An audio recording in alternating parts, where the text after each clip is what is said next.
Autre coup de pouce attendu dès cet été, la hausse du point d'indice qui détermine le salaire des fonctionnaires.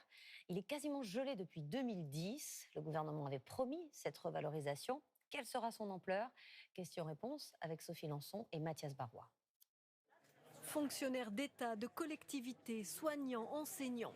Leur point d'indice, valeur de base de leur salaire, est gelé depuis 5 ans. Le gouvernement a promis de l'augmenter. Alors, quelle revalorisation à venir? Pour beaucoup, il y a urgence. Ça fait très longtemps qu'il n'a pas bougé.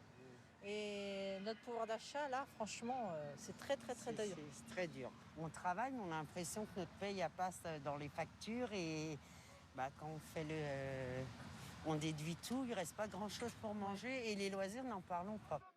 Les syndicats de la fonction publique réclament une hausse de 4 jusqu'à 10% comme l'UNSA.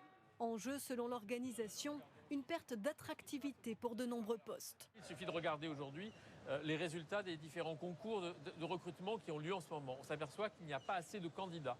Eh bien, l'une des explications est la rémunération des agents publics qui n'est pas à la hauteur des compétences des agents.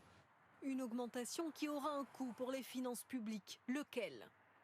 1% de plus pour le point d'indice, c'est 2 milliards d'euros pour les caisses de l'État.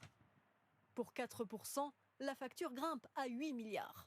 Il faut en effet trouver le bon curseur, le bon dosage entre d'un côté répondre à un besoin légitime de revalorisation des salaires dans la fonction publique par équité envers le secteur privé.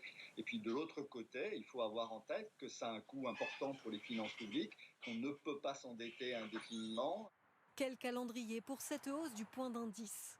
La mesure devrait être présentée par le gouvernement au Parlement juste après les élections législatives à la fin du mois de juin pour une entrée en vigueur possible cet été.